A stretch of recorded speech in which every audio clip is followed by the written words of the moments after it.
Shalom, saudara-saudari yang terkasih di dalam Tuhan.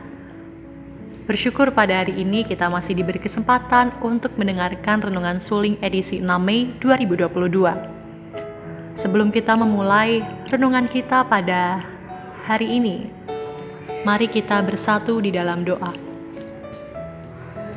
Allah Bapa kami yang bertahta di dalam kerajaan surga, terima kasih Tuhan untuk berkat, kasih, dan penyertaan-Mu selama ini, sehingga hari ini kami masih bisa untuk mendengarkan firman dan renungan yang hanya daripada-Mu.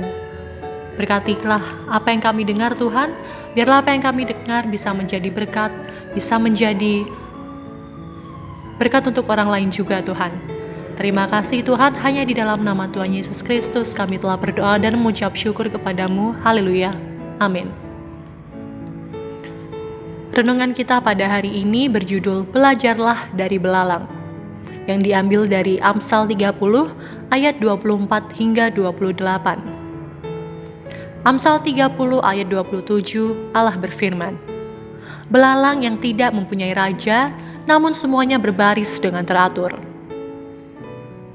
Saudara-saudari yang terkasih di dalam Tuhan, dalam dunia pertanian, serangan belalang termasuk yang paling ditakuti.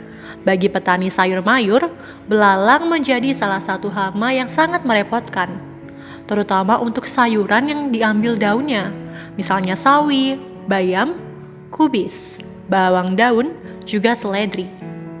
Ketika ada serangan belalang, biasanya mereka akan memakan daun-daun yang sehat, sehingga membuat daun berlubang-lubang. Bila petani gagal untuk mengendalikan serangan belalang, maka daun tanaman sayur mayur tadi pasti akan habis. Yang tertinggal hanya tulang-tulang daunnya saja. Hal ini jelas sangat merugikan, karena tanaman tidak dapat membentuk buah sempurna, karena daunnya gundul. Rupanya kemampuan belalang untuk merusak daun tanaman sayur mayur tadi menjadi sorotan penulis Amsal. Penulis Amsal mencatat bahwa kawanan belalang mampu berbaris dengan teratur. Akibatnya, apa yang tak habis dimakan oleh kawanan belalang yang ada di barisan terdepan akan dilanjutkan oleh kawanan belalang yang ada di belakangnya, sehingga tak ada lagi daun yang tersisa. Luar biasa! Sekalipun tidak ada yang memimpin atau mengatur mereka, entah bagaimana kawanan belalang dapat mengatur diri sendiri dan berbaris teratur dalam bekerja. Keteraturan inilah yang membuat kawanan belalang memiliki kekuatan dahsyat ketika menyerbu lahan pertanian. Saudara-saudari yang terkasih di dalam Tuhan, di luar sisi negatif yang dihadirkan belalang bagi dunia pertanian, penulis Amsal ingin kita belajar dari kelebihan belalang. Pertama, dari belalang kita belajar tentang keteraturan, karena keteraturan belalang bisa menyelesaikan pekerjaannya dengan cepat. Demikian juga kalau kita ingin menyelesaikan pekerjaan dengan baik dan tepat waktu, kita perlu istirahat teratur, bekerja dan belajar dengan teratur, bahkan dengan teratur, serta memiliki kehidupan rohani yang teratur.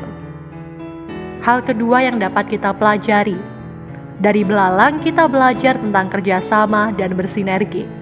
Kita perlu belajar bekerja sama dalam tim.